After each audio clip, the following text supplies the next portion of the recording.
Saudara, kata pengharapan ini adalah satu kata yang unik dan seringkali jarang dikhotbahkan oleh gereja. Karena pengharapan ini adalah sesuatu yang seringkali menjadi sebuah pergumulan kita, betul nggak? 9 tahun saya pelayanan di rumah Tuhan ini, saya mendapati terlalu banyak doa-doa kita itu tidak dijawab Tuhan. Saudara bahkan mungkin bisa berkata, Bapak sebagai hamba Tuhan enak aja ngomong, beriman begitu kan. Tetapi kita yang hadapi di lapangan itu nggak gampang, Pak.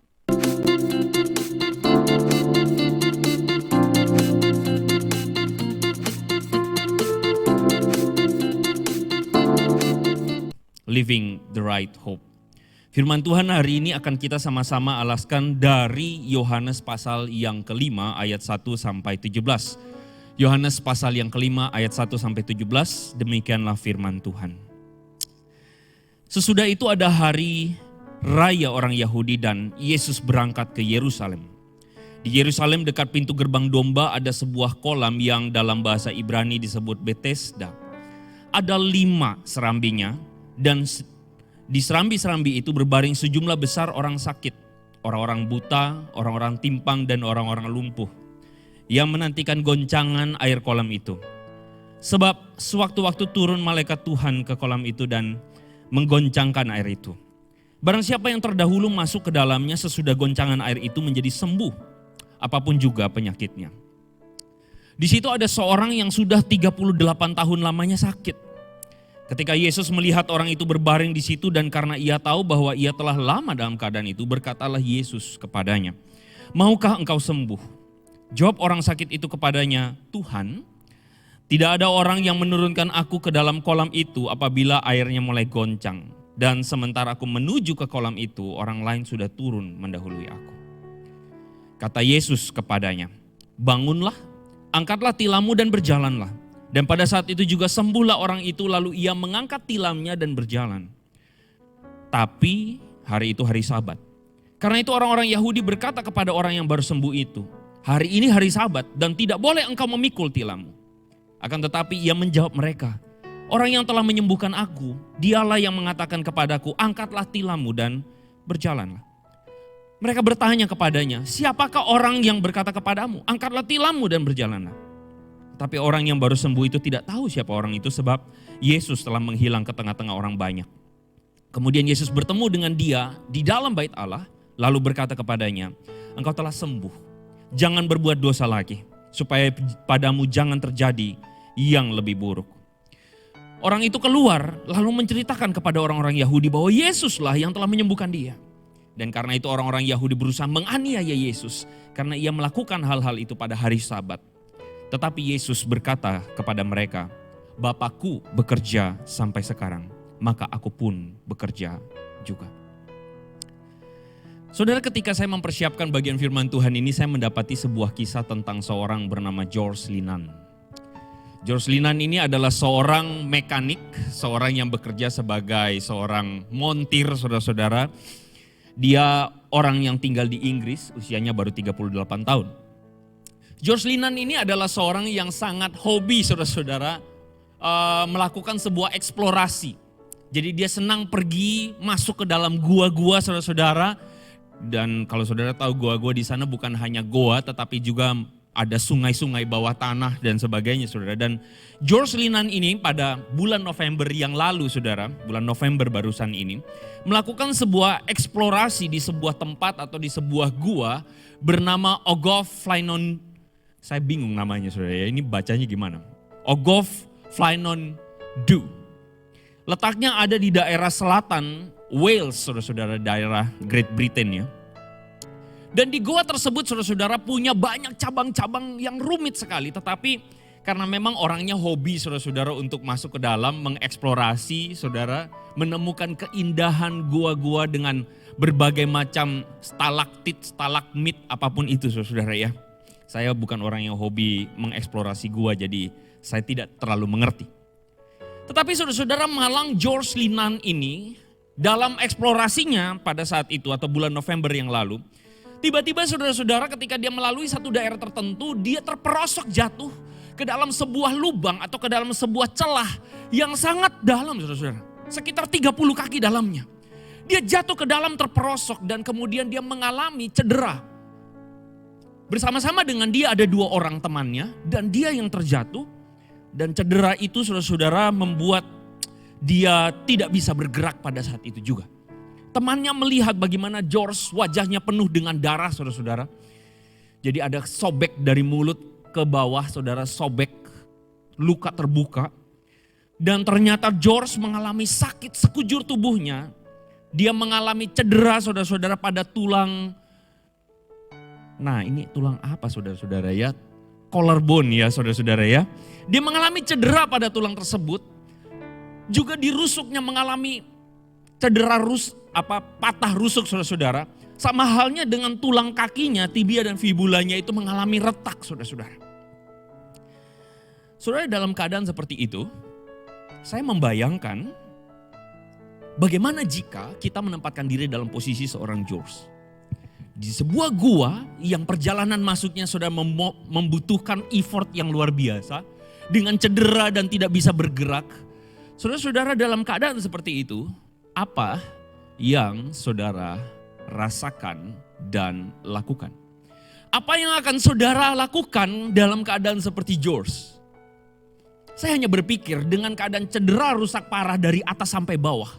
Mana mungkin saudara bisa melakukan sebuah, atau mungkin lebih tepatnya sebuah harapan untuk hidup. Saudara-saudara cedera yang dialami George ini juga mungkin adalah sebuah cerita. Nanti kita akan lihat ceritanya akan berlanjut seperti apa saudara-saudara ya. Tapi saya melihat bahwa cedera yang dialami oleh George ini juga mungkin adalah cedera yang saat ini kita alami. Di tahun 2021 bahkan sejak dari tahun 2020. Saudara kita seperti mengalami babak belur saudara-saudara mungkin. Kita mengalami babak belur karena pandemi. Kita mengalami babak belur karena harus menyesuaikan diri dengan situasi yang tidak mudah. Ekonomi yang bagi sebagian besar orang saya rasa mengalami pemerosotan yang tajam. Banyak usaha-usaha yang tutup meskipun ada sebagian juga yang mengalami kemajuan usaha. Tetapi secara utuh, secara umum saudara-saudara banyak kita mengalami yang namanya babak belur. Di dalam kehidupan keluarga kita, di dalam kehidupan hubungan karena ada stressful life yang dialami oleh kepala keluarga, oleh orang tua, oleh anak-anak bahkan. Sebuah survei mengatakan dari Microsoft mengatakan bahwa justru Gen Z atau anak-anak kita adalah kelompok yang paling mengalami stressful life di masa pandemi ini. Semua orang mengalami babak belur.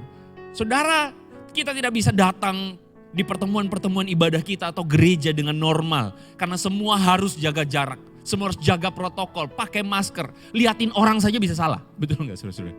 Saya barusan kemarin ketemu dengan 2 anak remaja saya saudara-saudara yang lama gak ketemu. Saya nggak lihat, saya nggak bisa kenalin mereka.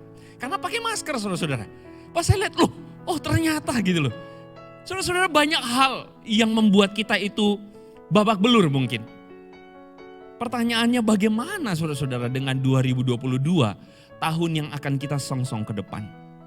Sebagian dari kita mengalami atau mengatakan dalam diri kita, Tuhan please 20 and 22 please be good to me. Tolong bersikap baiklah padaku begitu ya. Ini biasa kalau anak-anak muda di sosial media akan posting kayak beginian saudara-saudara. Saudara mau ikut ngetren posting kayak beginian ya supaya ikut kekinian. Gak apa-apa saudara bercanda. Oleh karena itulah saudara hari ini tema yang akan kita bahas adalah bagaimana kita menghidupi yang namanya sebuah pengharapan. Saudara kata pengharapan ini adalah satu kata yang menarik. Kenapa? Karena kalau saudara perhatikan Paulus pernah mengatakan ada 3 yang menjadi inti dari kekristenan. Iman, pengharapan dan kasih. Betul ya?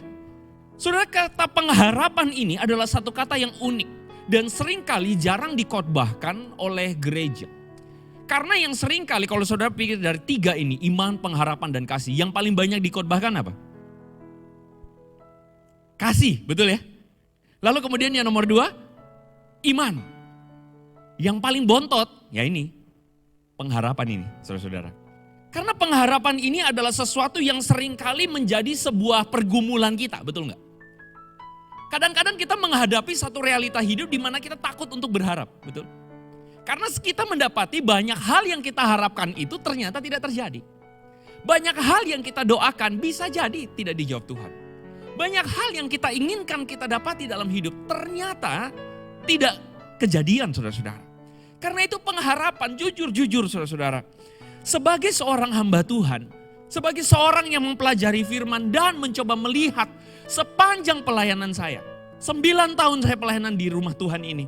Saya mendapati terlalu banyak doa-doa kita itu tidak dijawab Tuhan. Saya mendapati terlalu banyak kejadian-kejadian yang kita harapkan menjadi baik.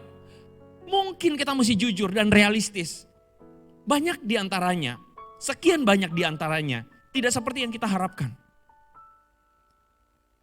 Kita mungkin bisa berkhotbah, saudara bahkan mungkin bisa berkata, Bapak sebagai hamba Tuhan enak aja ngomong, beriman, begitu kan.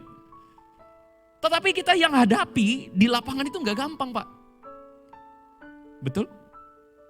Oh, jemaat sini semua baik-baik ya. Tetapi itulah kenyataannya. Ngomong tentang pengharapan itu tidak mudah. Berkhotbah tentang pengharapan itu tidak mudah. Tetapi hari ini saya mengajak kita untuk melihat sebuah potret, sebuah cerita dari Yohanes pasal yang kelima ayat 1 sampai 17 tentang penyembuhan yang terjadi di kolam Bethesda.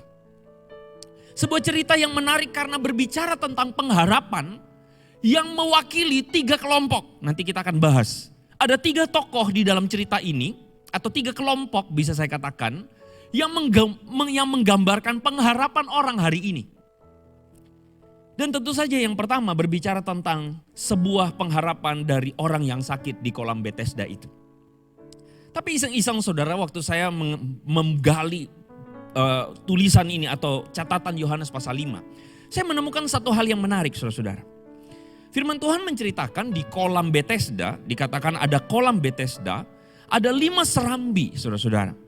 By the way, saudara, kolam Bethesda pada zaman Israel modern itu tidak ada. Sehingga saudara-saudara, kolam Bethesda ini adalah sebuah kontroversi.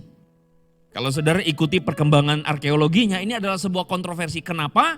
Karena banyak orang yang menganggap atau ilmuwan-ilmuwan yang skeptik saudara-saudara atau orang-orang yang skeptikal yang sering kali menyerang Alkitab mengatakan bahwa kolam Bethesda itu adalah sebuah mitos. Kenapa? Karena kolam Bethesda itu enggak ada.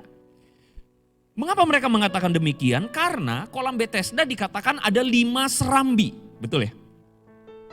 Nah 5 serambi itu saudara-saudara, kalau kita pelajari pada konteks yang pada zaman itu saudara-saudara, pada arsitektur Roma itu tidak pernah ada kolam yang bentuknya pentagon. Itu tidak ada. Tidak ada kolam yang bentuknya segi 5. Semua kolam pada saat itu bentuknya segi 4. Dan bagaimana mungkin Yohanes menuliskan bahwa ada 5 serambi. Saudara, 5 serambi maksudnya, enggak kelihatan. 5 serambi maksudnya adalah sekeliling itu saudara-saudara, sekeliling kolam. Tidak pernah ada arsitektur pentagon di sana. Jadi untuk sekian tahun saudara-saudara atau sekian dekade ini menjadi sebuah kontroversi dan Yohanes pasal 5 dituduh sebagai sebuah bagian yang palsu atau catatan mitos. Jadi cerita Yesus itu mitos karena tidak pernah ada kolam yang bersegi 5 dalam konteks budaya pada saat itu. Tapi saudara-saudara, yang menariknya ketika orang mencari kolam Bethesda itu letaknya di mana, ada yang mencari daerah Lembah Kidron, ada yang mencari daerah timur Yerusalem, saudara-saudara. Bahkan ada yang mencari di kolam-kolam yang ada kira-kira sekeliling Israel. Mana yang namanya kolam Bethesda? Tidak pernah ditemukan. Akhirnya saudara-saudara, pada abad ke-19, seorang arkeolog bernama Konrad Schick, dia ini adalah seorang Jerman, menemukan satu fakta terbaru. Satu fakta yang menarik. Bahwa ada sebuah kolam saudara-saudara yang ketika dia teliti, kolam tersebut memang betul bentuknya segi 4 saudara-saudara. Memang betul bentuknya persegi. Tapi ternyata yang tidak mereka ketahui bahwa kolam bentuknya persegi itu atau persegi panjang itu ternyata adalah 2 kolam. 2 kolam yang di tengah-tengahnya diberikan sebuah pembatas sehingga menjadikan kolam tersebut punya 5 serambi. Pak, 5 serambi sebelah mana? Saudara lihat, yang sekeliling, betul? Ada 4 ya? Betul ya? Dan yang di tengah pembatasnya berarti ada 5. Saudara, hal ini menunjukkan bahwa kisah Yohanes pasal 5 ini adalah sebuah kisah yang sahih. Ini sebuah fakta. Ini adalah sebuah cerita yang benar-benar terjadi. Dan data arkeologi sekali lagi menunjukkan kesahihan firman Tuhan yang saudara pegang sampai hari ini. Amin. Amin. Saya pikir fakta ini perlu saya berikan saudara-saudara karena saya tahu bahwa kadangkala kita memang butuh untuk mengerti, menemukan fakta-fakta ini saudara-saudara. Yang menunjukkan bahwa firman Tuhan yang kita pegang adalah firman Tuhan yang berkuasa, firman Tuhan yang menjadi dasar yang mengubah hidup begitu banyak orang. Sehingga hari ini aneh bagi kita saudara-saudara kalau kita menyebut diri sebagai orang Kristen, tetapi saudara tidak tertarik untuk mempelajari firman Tuhan. Padahal firman Tuhan ini telah mengubah hidup ribuan orang, bahkan jutaan orang. Karena firman Tuhan ini, ya dan amin. Mungkin saudara mulai berpikir, nanti habis ini Pak Andre ngomong, makanya baca Alkitab tiap hari di tahun 2022, amin? Iya, saya tahu saudara udah mikir ke sana, ya. Kalau saudara udah mikir ke sana, berarti Roh Kudus yang kasih tahu saudara, amin? Ya udah, saya nggak usah kasih tahu lagi ya. Kita lanjut. Saudara-saudara, pada fakta ini kita beranjak kepada apa yang menjadi cerita dari orang yang sakit itu. So dikatakan bahwa orang yang sakit itu melihat atau mengatakan, narasi dari Yohanes pasal 5 mengatakan, orang-orang sakit itu berkumpul di sekeliling kolam. Karena ada kepercayaan, sekali lagi, kepercayaan. Ada kepercayaan bahwa sewaktu-waktu ada malaikat yang turun dan menggoncangkan air kolam. Jadi barang siapa yang turun terdahulu akan sembuh. Sekali lagi saya katakan ini adalah kepercayaan. Saudara jangan bilang kolam itu beneran ada malaikat yang turun goyangin airnya saudara-saudara. Karena masalahnya adalah catatan ini hanya satu-satunya yang ada di Alkitab dan kita tidak bisa menjadikannya sebuah kebenaran. Karena memang Yohanes tidak bermaksud menceritakan bahwa ini adalah sebuah fakta. Bahwa malaikat turun goyangin airnya, saudara-saudara. Ini adalah kepercayaan pada saat itu. Nah menariknya ada seorang yang tidak disebutkan namanya yang dikatakan bahwa sudah sakit 38 tahun. Saudara kalau orang sakit 38 tahun, saya gak bisa membayangkan saudara. Saya sekarang sudah berusia 36 tahun. Meskipun saya merasa saya gak seperti usia 30 saudara-saudara ya. Saya merasa saya masih 20-an. Gak apa-apa saudara bilang saya GR, gak apa-apa saudara. Saya mau GR sebelum masuk sinode, saya GR dikit saudara-saudara ya. Saya gak bisa membayangkan seseorang sakit 36 tahun itu, 38 tahun itu seperti apa. Saya gak bisa bayangin. Tetapi kemudian orang itu yang saya tahu adalah dia sudah sekian puluh tahun duduk di serambi itu. Menanti supaya air itu goncang.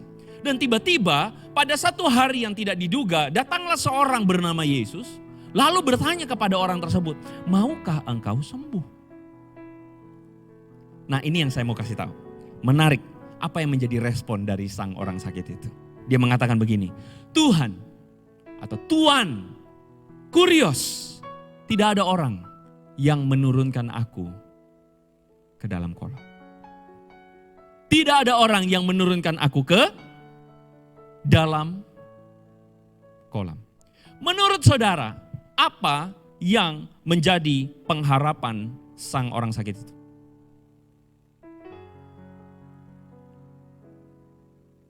Apa yang menjadi pengharapan dari sang orang sakit itu?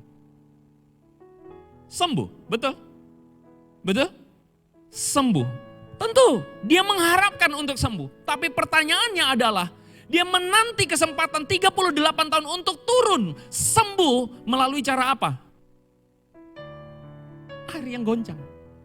Ketika air goncang, saya mau turun supaya saya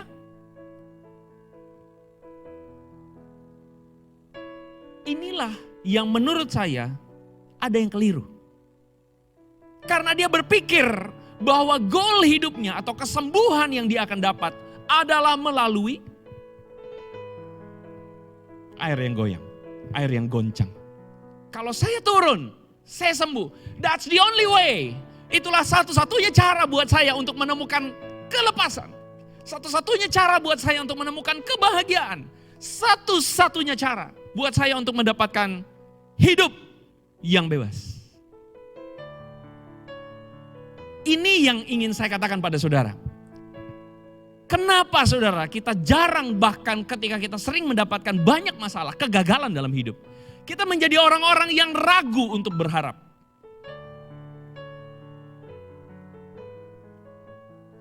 Saudara sudah nonton Spider-Man Homecoming? Belum nonton? Kurang gaul, saudara-saudara. Untung saya udah nonton. Prokes tapi saudara-saudara ya, prokes ya. Tapi anak-anak saudara mungkin rata-rata udah nonton. Bahkan sebagian dari saudara anak-anak udah minta untuk, ayo Pak nonton. Pak Bun betul udah? Udah. Nah itu gaul Pak Bun lawan ya. Pasti Bu Afi belum? Iya anaknya di Singapura mau nonton gimana? Ada sebuah perkataan MJ yang menarik. Jangan berharaplah untuk kecewa. Supaya kamu tidak kecewa. Ya sedikit banget yang ngangguk-ngangguk saudara. Perkataan MJ itu menarik. Jangan berharaplah untuk kecewa supaya jangan kamu kecewa. Karena faktanya adalah hidup ini penuh dengan banyak kekecewaan. Banyak ekspektasi yang tidak tersampaikan. Masalahnya adalah itu dia, pengharapan kita atau ekspektasi yang sering kita taruh itu menjadi keliru. Kita berharap bahwa semua harapan kita itu pengharapan, itu keliru. Saya ulang ya, kita berpikir bahwa semua yang kita inginkan, semua yang kita harapkan itu disebut pengharapan, itu keliru. Karena pengharapan itu sendiri dalam bahasa aslinya berasal dari sebuah istilah Ibrani namanya tikvah. Tikvah.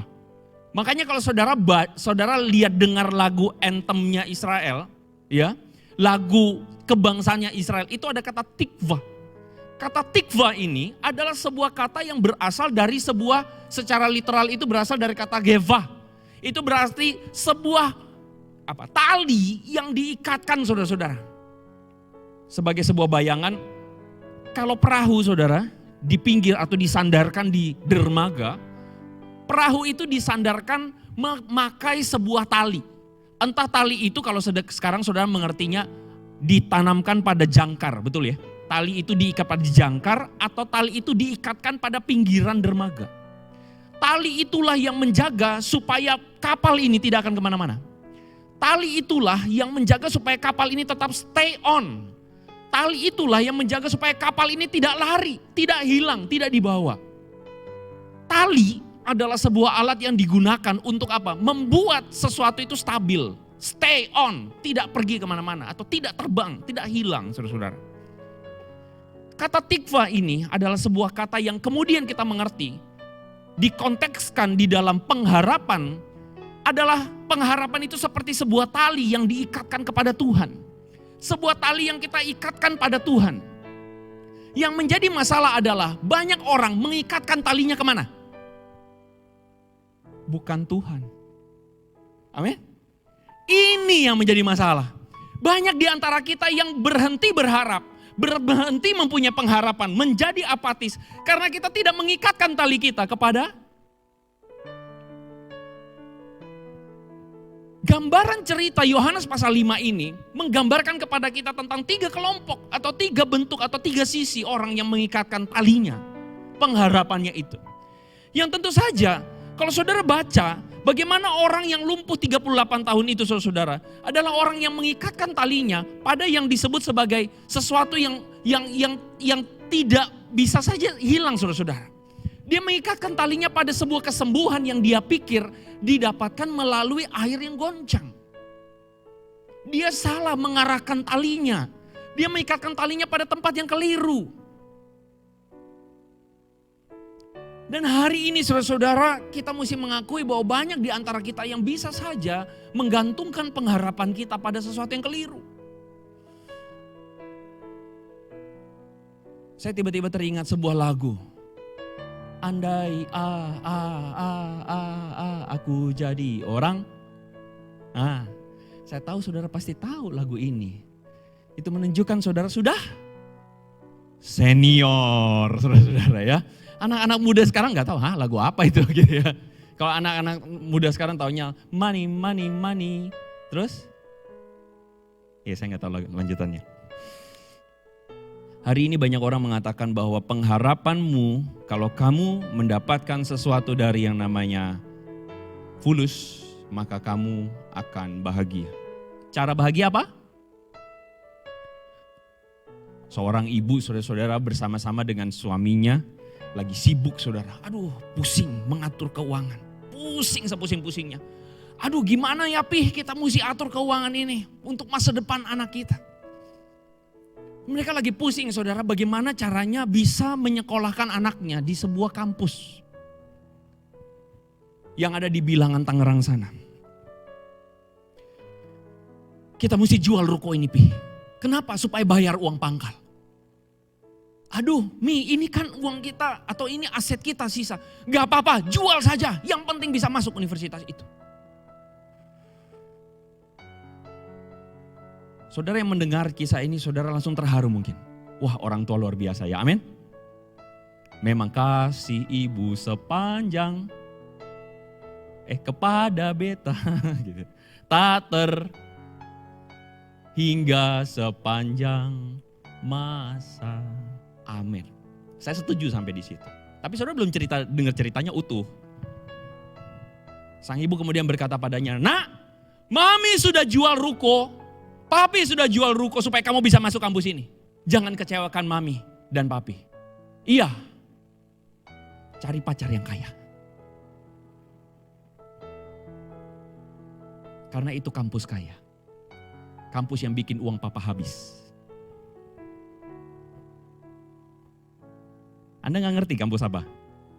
Enggak, saya gak bermaksud, jangan sebut namanya. Saya bukan bilang bahwa kampus itu doang, bukan bermaksud. Tetapi ini, saudara kadang-kadang bikin sedih.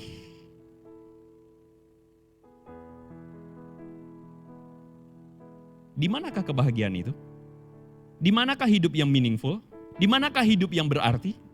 Banyak orang berpikir, orang menggait atau mencantolkan atau mengikatkan pengharapannya pada yang namanya kekayaan. Tapi kita tahu pengharapan yang keliru, saudara-saudara, pada akhirnya hanya membawa pada kesia-siaan. Tolong di next. Pengharapan yang keliru itu pada akhirnya membawa pada kesia-siaan ketika apa? Karena kita tahu bahwa tidak ada satu jaminan apapun bagi kita untuk mendapatkan itu. Karena Tuhan tidak pernah menjanjikan kepada kita tentang kita hidup akan jadi kaya. Karena Tuhan tidak pernah menjanjikan itu.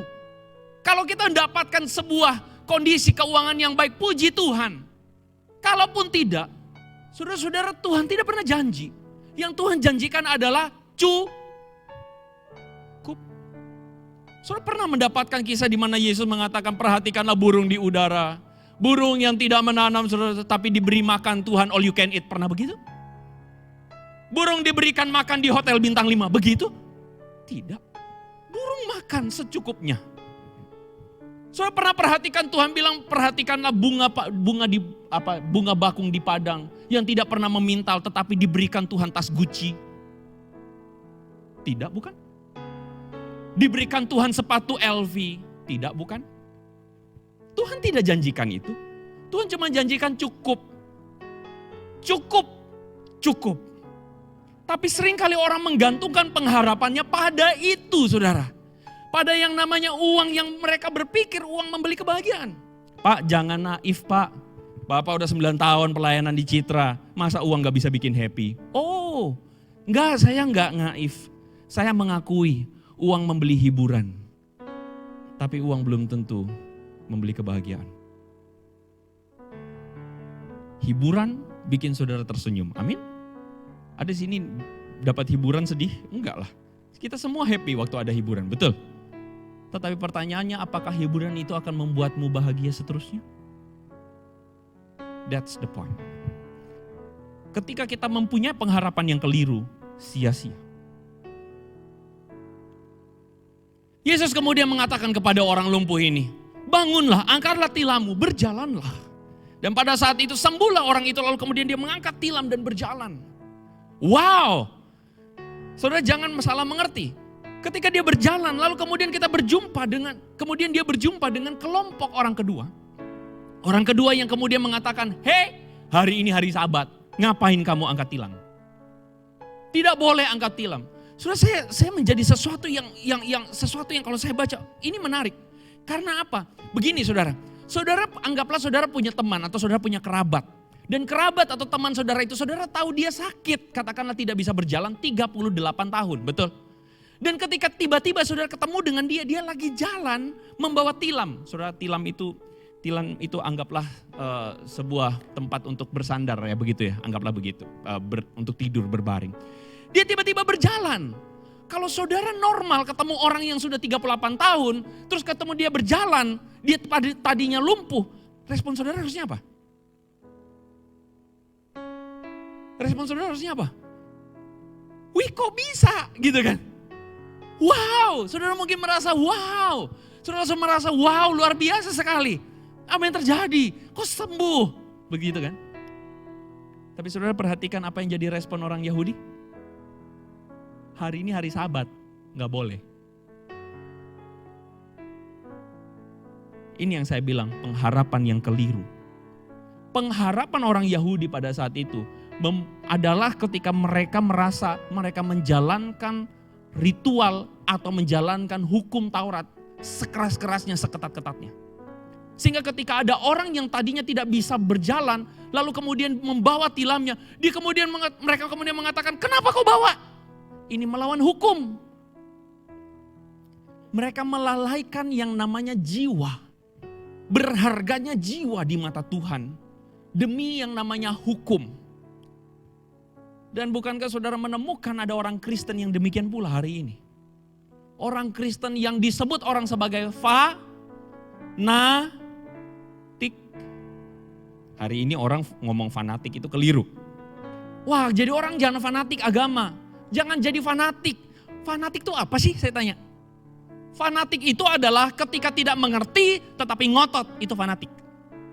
Kalau misalnya kita ketemu ada orang yang rajin ke gereja, membaca firman, berdoa, lalu kita bilang, dia mah agamanya fanatik. Keliru kita. Karena ketika dia baca firman, dia tahu bahwa firman Tuhan ini mengubah dia dan mengubah mindset dia. Ketika dia baca firman dan dia berdoa, dia tahu, dia ketemu dengan Bapa di sorga. Jangan bilang dia fanatik, karena dia mengerti. Amin. Amin. Jangan bilang fanatik. Saya yakin kita tuh salah memahami arti kata fanatik itu. Fanatik itu adalah ketika kita ngotot pada sesuatu, entah itu hukum atau entah apapun itu, padahal kita nggak ngerti.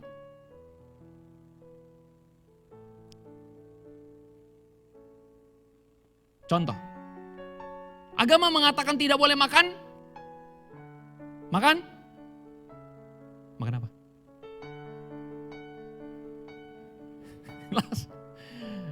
Enak saudara-saudara, betul ya? Apalagi dengkulnya itu atau ininya, cukyok itu, aduh. Maaf saudara, saya membuat ibadah saudara terganggu dengan langsung teringat ya. Selamat kalau saudara menutup tahun saudara dengan makan itu, ya. Selamat. Itu yang menjadi pertentangan antara orang Yahudi dan Paulus. Paulus mengatakan apa? Hidup itu bukan soal makan. Paulus mengatakan apapun boleh. Yang menjadi masalah adalah kalau aku makan kemudian membuat saudaraku tersandung, baru gak boleh. Makanan persembahan berhala. Betul? Jadi hukum atau yang namanya agamawi, kegiatan agama itu bukan semata-mata bukan hanya pada agama ngomong apa ya udah ikutin, bukan. Tetapi kita harus kembali kepada apa yang menjadi isi hati Tuhan. Dalam hal ini orang Yahudi gagal, kenapa? Karena mereka melalaikan berharganya jiwa demi hukum itu sendiri. Itu kelompok yang kedua. Saya kira saya tidak akan berlama-lama di sini. Yang ketiga saudara-saudara, Yesus melakukan yang namanya kesembuhan yang sesungguhnya kepada orang ini. Kalau saudara baca, Yesus kemudian ketemu lagi kepada orang yang disembuhkan itu di bait Allah. Lalu kemudian Yesus bertemu dengan dia dan berkata, engkau telah sembuh. Sembuh apanya? Sembuh sakitnya. Tapi kata Yesus, jangan berbuat dosa lagi. Supaya jangan padamu terjadi hal yang lebih buruk. Yesus ingin menunjukkan kepada orang yang sedang sakit ini bahwa ada sesuatu yang lebih daripada hanya sekadar sembuh secara jasmani. Apa itu? Sembuh secara jiwa. Sembuh secara hati. Sembuh secara karakter. Lahir baru. Ada yang lebih penting dari hanya sekadar kaya. Buat apa kaya kalau norak? Setuju dengan saya? Setuju? Buat apa saudara punya segalanya tapi saudara berantem terus di rumah? Buat apa? Buat apa lembu tambun diiringi dengan pertengkaran daripada lebih baik sepiring sayur yang disertai dengan kasih daripada lembu tambun yang diiringi dengan Saudara ingat, saya pernah khotbah di Doa Rabu. Promo dulu ya. Buat apa? Buat apa saudara punya segala hal tapi saudara kehilangan hidup?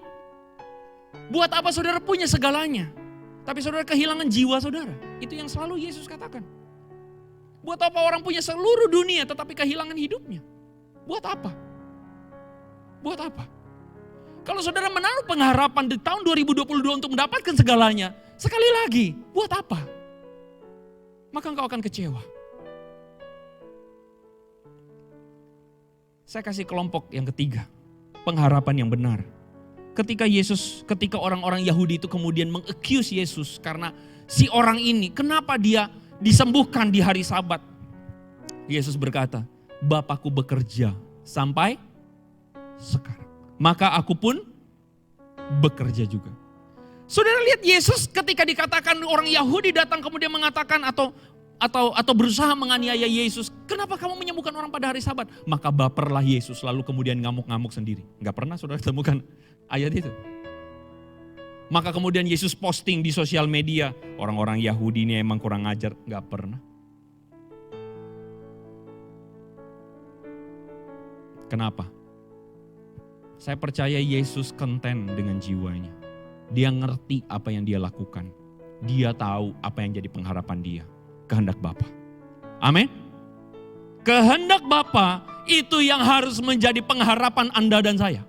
Untuk memasuki tahun 2022, pertanyaannya adalah pengharapan apa yang Anda nantikan di tahun 2022?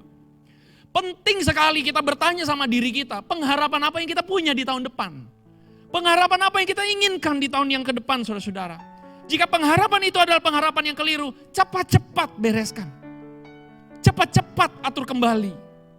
Cepat-cepat kembalikan. Saudara, waktu saya udah gak banyak. Tapi sebagian dari saudara mungkin udah penasaran dengan cerita di awal tadi. Cerita tentang seorang bernama George Linan. Apa yang terjadi dengan dia? Saudara-saudara, George Linan, tolong ya. Saudara-saudara, George Linan ternyata selamat.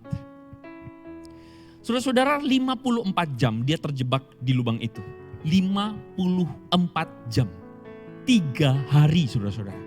Dia terjebak di lubang atau di celah batu itu saudara-saudara. Dengan keadaannya yang sudah berantakan saudara-saudara. Babak belur, patah sana sini. Dan banyak orang kaget kenapa bisa begitu? Kenapa bisa George Linan ini selamat?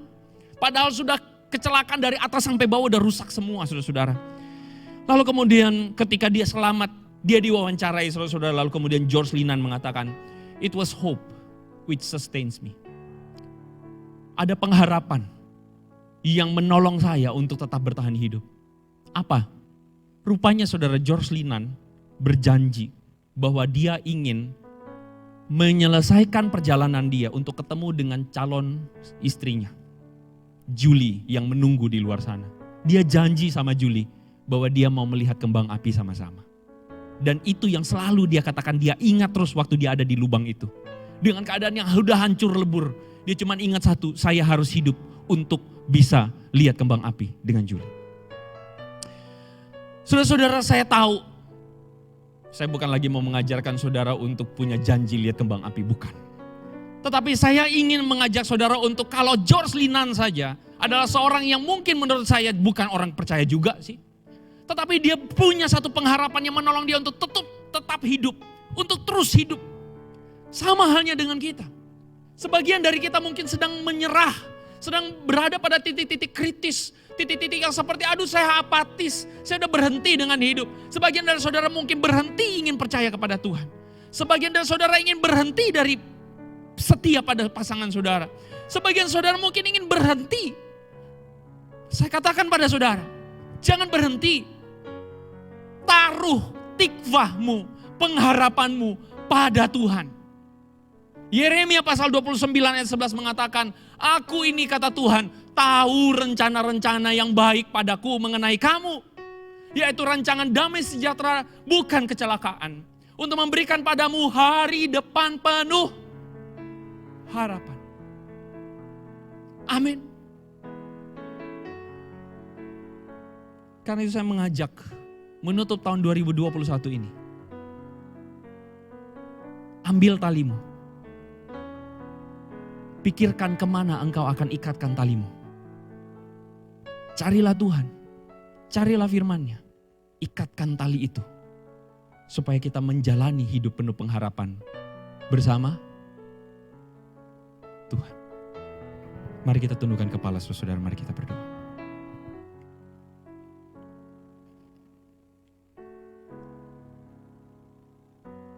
Hati kami tunduk di hadapan Allah yang Maha Kuasa. Tuhan yang menciptakan kami sejak dari kandungan ibu kami. Tuhan yang membentuk diri kami, membimbing kami sekian tahun sampai penghujung tahun 2021 ini. Tuhan yang kami yakini akan juga memimpin kami semua di tahun 2022. Ampuni kami jika kami selama ini keliru menaruh ikatan tali pengharapan kami kepada hal yang lain. Tapi biarkan kami mengikat tali kami kepada Tuhan. Satu-satunya Allah kami, Tuhan kami. Tuhan yang tahu rancangan yang indah buat kami. Izinkan kami Tuhan mengikat tali itu kepadamu. Supaya apapun yang terjadi, kami hanya terpaut pada kehendak Bapa. Apapun yang terjadi, kami tahu bahwa Bapa ada bersama-sama dengan kami. Tuhan tolong kami supaya pengharapan kami menjadi pengharapan yang benar. Mencari apa yang benar, bukan apa yang salah. Mencari maksud Tuhan, agenda Tuhan, bukan agenda diri kami sendiri. Hamba-Mu ini selesai berbicara, tetapi Tuhan teruslah berbicara, mengartikan, mengaplikasikan firman-Mu ini kepada setiap jemaat-Mu dimanapun mereka, kapanpun mereka mendengarkan firman Tuhan ini. Terpujilah nama Tuhan, dalam nama Yesus kami berdoa. Amin. Tuhan memberkati saudara-saudara semua.